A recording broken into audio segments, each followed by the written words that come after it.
హర్షశ్రీ.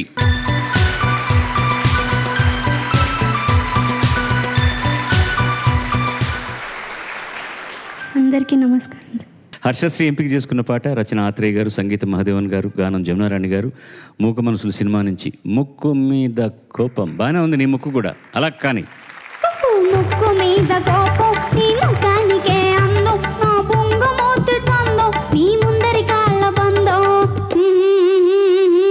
ముక్కు మీద కోపం నీ ముఖానికే అందం, నా పొంగు మోతు చందం నీ ముందరి కాళ్ళ బంధం.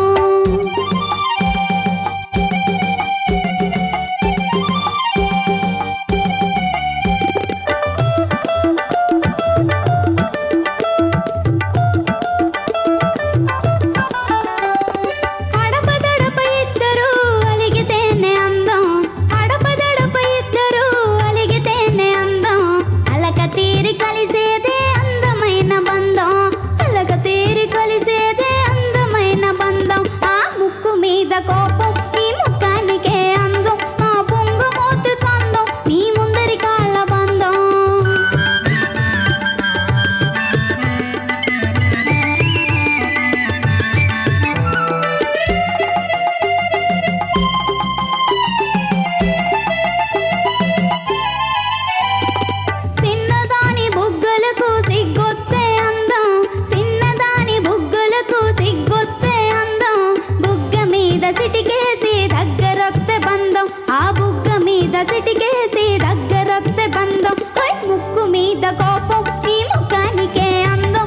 బొంగు మోతు చందం నీ ముందరి కాళ్ళ బంధం.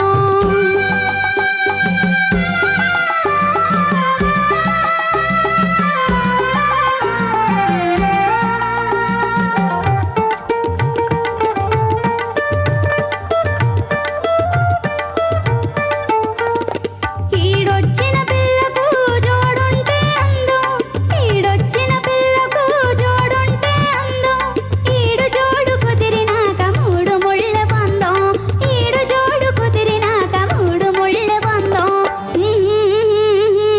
ముక్కు మీద కోపం నీ ముఖానికే అందం, నా పొంగు మోతు చందం నీ ముందరి కాళ్ళ బంధం.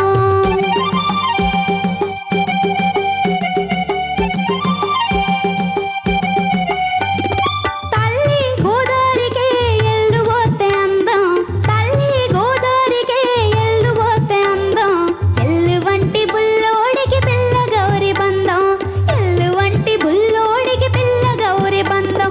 ముక్కు మీద కోపం నీ ముఖానికే అందం, నా బొంగు మోతు చందం నీ ముందరి కాళ్ళ బంధం. ముక్కు మీద కోపం నీ ముఖానికే అందం, నా బొంగు మోతు చందం నీ ముందరి కాళ్ళ బంధం. బాగుంది. ఆ సౌండ్ చాలా బాగుంది. ఏదో బర్డ్ సౌండ్ లాగా చాలా చక్కగా అన్నావు. ధన్యవాదాలు. చాలా బాగుంది. వాయిస్ కూడా బాగుంది. ఫస్ట్ చరణం అయ్యాక ఏదో చిటికేసి సంగతి ఒకటి అన్నావు కదా, కొంచెం ఆ సంగతి మిస్ అయింది. టోటల్ సాంగ్ అంతా చాలా బాగుంది. మంచి హుషారుగా పాడు. All the best. Good luck. Thank you sir. ఒక పిల్ల జమునారాణి గారు పాడినట్టే ఉంది.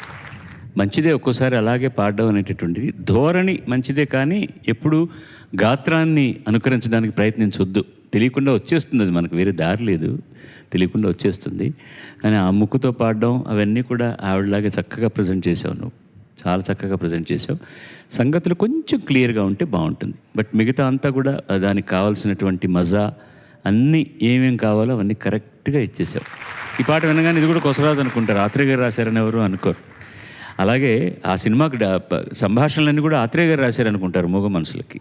ఆ సినిమాకి సంభాషణలు రాసింది ముళ్ళపూడి వెంకటరమణ గారు. చాలామంది ఆత్రేయ అని అనుకుంటారు. ఆత్రేయ గారు కాదు రాసింది. ముందు కోపడ్డారట ఆత్రేయ గారు. సుబ్బారావు గారి మీద కోపం వచ్చిందనమాట. ఇన్ని సినిమాలకు నీకు రాస్తే ఇప్పుడు ఎవరో వాడు కుర్రాడు వచ్చాడు, వాడికి ఇచ్చాడు ఏంటి అని. ఆయన ఏం చేశాడు, చాలా మర్యాదగా రాసినటువంటి స్క్రిప్ట్ పంపించారు ఆత్రేయ గారికి చూడమని. ముందు కోప్పడ్డ వ్యక్తి చూసిన తర్వాత వీడు కాలాంతకుడు రా అన్నట్ట. నాకు పుహ్లేంద్ర గారు చెప్పింది గుర్తుంది. మద్రాసు నుంచి హైదరాబాద్కి మూగ మనసులు సినిమా పాటలు కంపోజ్ చేయడానికి వచ్చారు. రోజు పొద్దున్న లేచి మధ్యాహ్నం లంచ్ బ్రేక్ వరకు కంపోజింగ్, మధ్యాహ్నం భోజనానంతరం కాస్త విశ్రాంతి, మళ్ళీ సాయంత్రం 6 గంటల వరకు కంపోజింగ్ చేసేవారు. ఇలా చేస్తున్నప్పుడు సాయంత్రం 6 గంటలు అయిన తర్వాత మిగతా వాళ్ళందరూ ఏదో వాక్యాలకు బయటికి వెళ్ళేవారు. పుహ్లేంద్ర గారు మాత్రం ఎక్కడికి వెళ్ళేవారు కాదు. చిన్న టేప్ రికార్డర్ పెట్టుకుని ఆ పూట చేసినటువంటి పాటలన్నీ టేప్ చేసి క్యాసెట్ చేసేవారు అనమాట. రాత్రి సుబ్బారావు గారు రాగానే చేశానండి వినండి అని ఇచ్చేవారు ఆయనకి.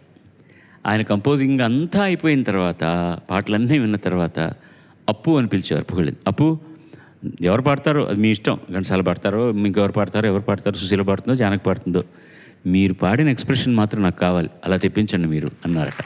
అంటే ఆయన ఎంత చక్కగా తెలుగు రానివాడైనా మలయాళీ అయినా కూడా తెలుగు పదాలను రాసుకుని దాన్ని ఆయన ఉచ్చరించే ధోరణి, ఆయన పాడేటటువంటి పద్ధతి ఎంత బాగుంటుందో అంత బాగుంటుంది. ఆయన కండక్ట్ చేస్తుంటే మర్చిపోయిన ట్యూన్ కూడా జ్ఞాపకం వస్తుంది మనకు, అలా గుర్తు చేస్తారు ఆయన. God bless you.